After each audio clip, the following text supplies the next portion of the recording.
یہ ریڈیو زرمبش اردو کی آواز ہے۔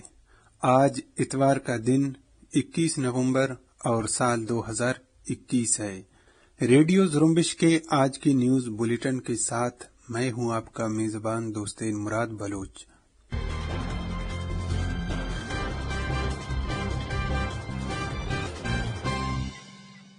ریڈیو زرمبش کے آج کی نیوز بلیٹن میں بلوچستان سمیت علاقائی اور عالمی خبریں شامل ہیں، لیکن سب سے پہلے ذکر کرتے ہیں ایک اہم خبر کا۔ بلوچستان ہائی کورٹ نے قابض پاکستانی فوج کے ہاتھوں جبری طور پر لاپتہ انسانی حقوق کے کارکن راشد حسین بلوچ، طالب علم رہنما ذاکر مجید بلوچ اور جبری گمشدگی کے شکار جمیل احمد سرپرہ کے کیسز کو خارج کر دیا ہے۔ دی بلوچستان پوسٹ کے مطابق بلوچستان ہائی کورٹ نے خارج کیے گئے کیسز پر کٹھ پتلی صوبائی حکومت کی جانب سے تشکیل کردہ کمیٹی کو متعلقہ کیسز کے بارے میں تحقیق اور تجزیہ کرنے کا حکم دیا ہے۔ دوسری طرف لاپتہ افراد کے لواحقین نے ہائی کورٹ کے فیصلے پر مایوسی کا اظہار کرتے ہوئے کہا ہے کہ سالوں سے پیشی اور کارروائیوں کے باوجود کیس خارج کر کے عدالتیں انصاف دینے کے بجائے لواحقین کو مایوس کر رہے ہیں اور اس فیصلے سے عدالتوں کی آزادی پر سوالیہ نشان لگا ہے۔ لواحقین نے اعلان کیا ہے کہ بلوچستان ہائی کورٹ کے فیصلے کے خلاف لاپتہ افراد کے لواحقین سپریم کورٹ آف پاکستان سے رجوع کریں گے۔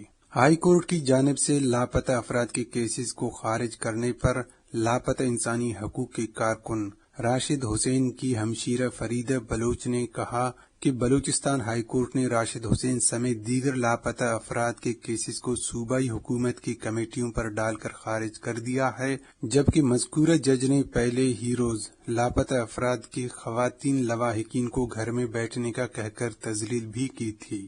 دوسری طرف لاپتہ بلوچ افراد کی جبری گمشدگیوں کے خلاف جدوجہد کرنے والی تنظیم voice for Baloch missing persons کے وائس چیئرمین ماما قدیر بلوچ کا نام بھی ECL میں موجود ہونے پر عدالت سے رجوع کرنے کے باوجود ان کے کیس پر کوئی سنوائی نہیں ہوئی ہے۔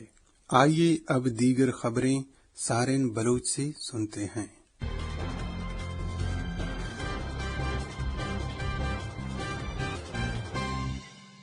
قابض پاکستانی فوج نے کیچ سے ایک شخص کو جبری طور پر لاپتہ کر دیا ہے۔ جبری طور پر لاپتہ کیے جانے والے شخص کی شناخت پنڈل ولد دل مراد کے نام سے ہوئی ہے، جو تربت آسکانی بازار کا رہائشی ہے۔ دی بلوچستان پوسٹ نے مقامی ذرائع کے حوالے سے بتایا ہے کہ پنڈل ماضی میں شاپکول کولوا میں رہائش پذیر تھا، تاہم ریاستی جارحیت اور دیگر وجوہات کی بنا پر شاپکول سے ہجرت کر کے اس وقت تربت آسکانی بازار میں رہائش پذیر تھا، جسے پاکستانی فورسز نے 18 نومبر سال 2021 کو اس وقت ان کے رشتہ داروں کے گھر سے حراست میں لے کر لاپتہ کیا جب وہ اپنے آبائی علاقے اپنے رشتہ داروں سے ملنے گئے تھے۔ دوسری طرف جمعے کے روز شال میں سریاب کیچی بیگ سے قابض پاکستانی فورسز و خفیہ اداروں نے رب نواز صادق زئی نامی شخص کو اس کے گھر پر جارحیت کر کے جبری طور پر لاپتہ کیا ہے۔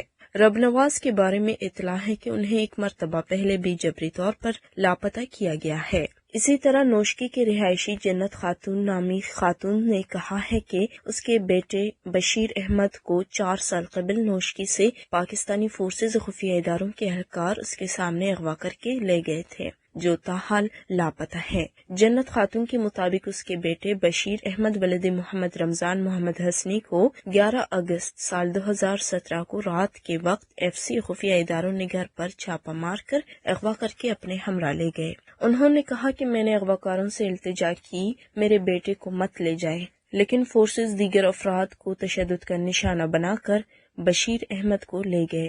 جنت خاتون نے حکومت و انسانی حقوق کے اداروں سے اپیل کی ہے وہ اس کے بیٹے کو منظر عام پر لا کر انصاف فراہم کرنے میں مدد کریں۔ شال میں voice for Baloch missing persons کی جبری طور پر لاپتہ افراد اور بلوچ شہدا کے لیے قائم کیے گئے بھوک ہڑتالی کیمپ کو 4501 دن مکمل ہو گئے۔ ہفتے کے روز پشتون تحفظ موومنٹ کے ایک وفد نے کیمپ کا دورہ کیا اور جبری لاپتہ افراد کے لواحقین سے اظہار یکجہتی کی۔ اس موقع پر وفد سے بات کرتے ہوئے voice for Baloch missing persons کے وائس چیئرمین ماما قدیر بلوچ نے کہا، فوجی آپریشن کے نام پر بلوچ نسل کشی ہو رہی ہے۔ بلوچستان کی گلیاں خون سے بھر چکی ہیں۔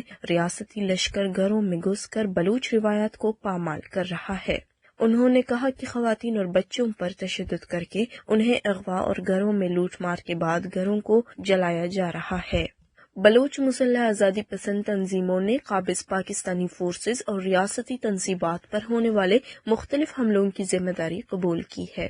ریڈیو زرمبش کو ملنے والی اطلاعات کے مطابق بلوچستان لبریشن فرنٹ کے ترجمان میجر گوہرام بلوچ نے کہا کہ 16 نومبر کو پنجگور کے علاقے گچک میں سرمچاروں نے قابض پاکستانی فوج کے قافلے کی ایک گاڑی کو ریموٹ کنٹرول بم سے نشانہ بنایا، جس میں گاڑی تباہ اور اس میں سوار تمام اہلکار ہلاک اور زخمی ہوئے، جبکہ 7 نومبر کو النگی مشقے میں قابض پاکستانی فوج کی چیک پوسٹ پر خودکار بھاری ہتھیاروں سے حملہ کر کے قابض فوج کو جانی اور مالی نقصان پہنچایا۔ بلوچ ریپبلکن آرمی کے ترجمان بیبر بلوچ نے کہا ہے کہ ان کے سرمچاروں نے جمعرات کی رات کو خاران کے نواحی علاقے لجے میں قائم پاکستانی موبائل کمپنی یوفون کے ٹاور کو بارودی مواد لگا کر تباہ کر دیا اور اسٹیشن کے اندر موجودہ مشینری کو بھی آگ لگا کر ناکارہ بنا دیا۔ بیبر بلوچ نے واضح کیا ہے کہ موبائل کمپنیاں بلوچستان میں سہولت کے نام پر ایک قہر سے کم نہیں ہے، جو بلوچ مسلح جہدکاروں سمیت سیاسی کارکنوں کو اغوا کرنے میں باقاعدہ ریاستی مشینری کے طور پر استعمال ہو رہی ہیں۔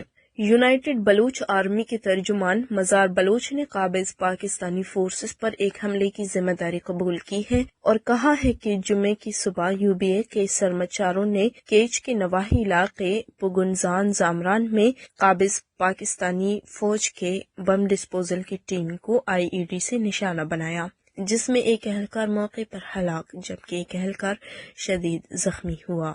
مغربی بلوچستان میں راسک کے شہر پیشن میں کیچ کے رہائشی ایک شخص کو گولی مار کر قتل کر دیا گیا ہے۔ قتل ہونے والے شخص کا نام نادل ولد غلام محمد بتایا گیا ہے، جو کہ نادل سراپی کے نام سے معروف تھے۔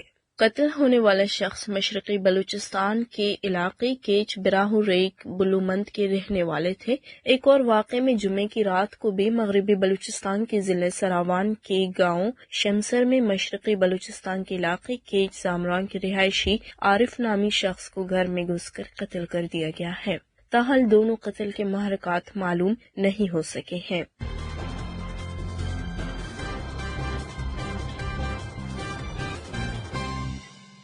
بلوچ یکجہتی کمیٹی کے ترجمان نے گوادر میں ہونے والی ناانصافیوں، چیک پوسٹوں پر عوام کی تذلیل اور ٹرالر مافیا کی گوادر کے حدود میں غیر قانونی ٹرالنگ کے خلاف عوامی جدوجہد کی مکمل حمایت کرتے ہوئے کہا ہے کہ ایک طرف گوادر کے حوالے سے دنیا کی آنکھوں میں دھول جھونکا جا رہا ہے کہ یہاں پر ترقی ہو رہی ہے، سی پیک جیسے منصوبوں سے یہاں کے لوگوں کی تقدیر بدل رہی ہے، جبکہ دوسری جانب حقیقت میں عام عوام پانی جیسی بنیادی انسانی ضروریات کے لیے بھی تڑپ رہے ہیں اور مقامی آبادی کو سیکیورٹی کے نام پر تذلیل کا سامنا کرنا پڑ رہا ہے۔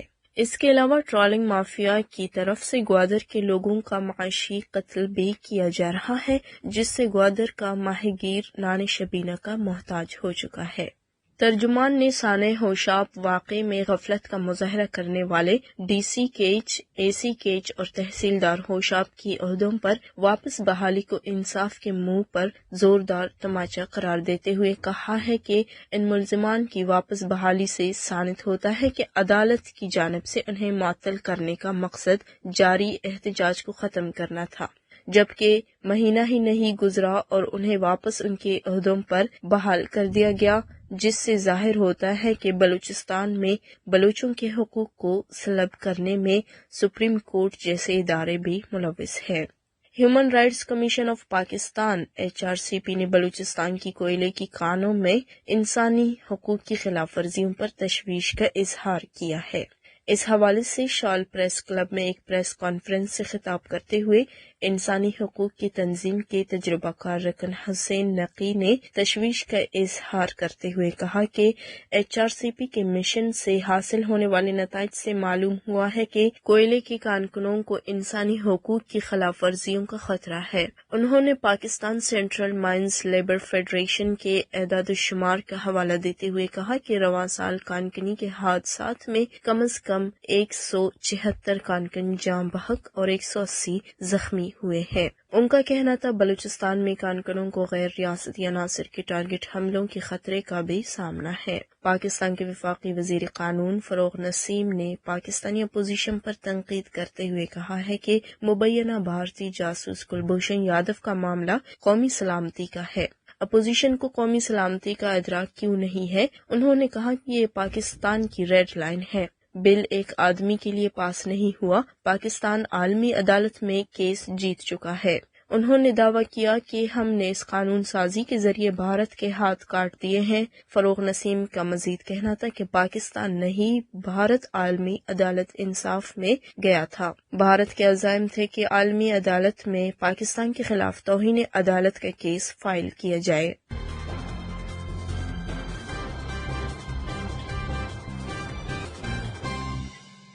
بندوبست پاکستان سندھ کی اسمبلی میں کالعدم تحریک طالبان پاکستان سے پاکستان کی وفاقی حکومت کی بات چیت کے خلاف قرارداد منظور کر لی گئی ہے۔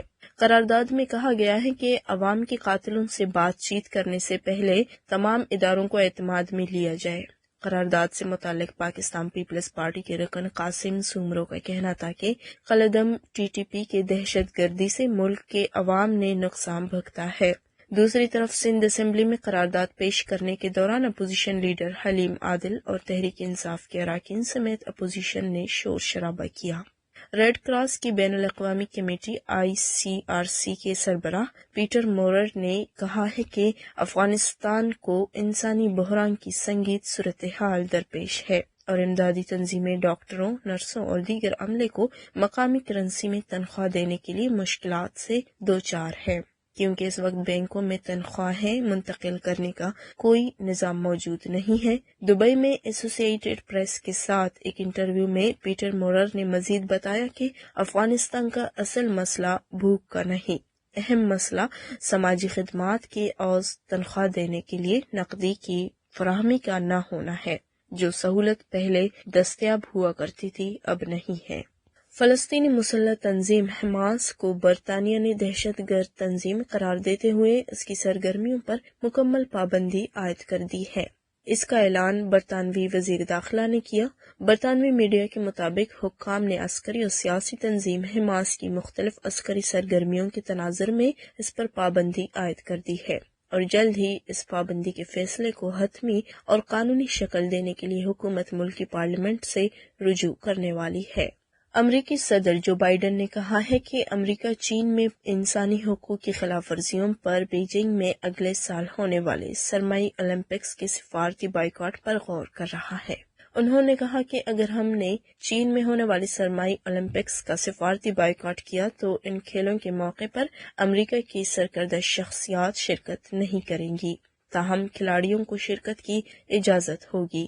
اوول آفس میں کینیڈا کے وزیر اعظم جسٹن ٹروڈو کی میزبانی کے دوران صحافیوں سے بات کرتے ہوئے بائیڈن نے کہا کہ اگلے فروری میں ہونے والے اولمپکس کے بائیکاٹ کی حمایت وہ چیز ہے جس کے بارے میں ہم سوچ رہے ہیں۔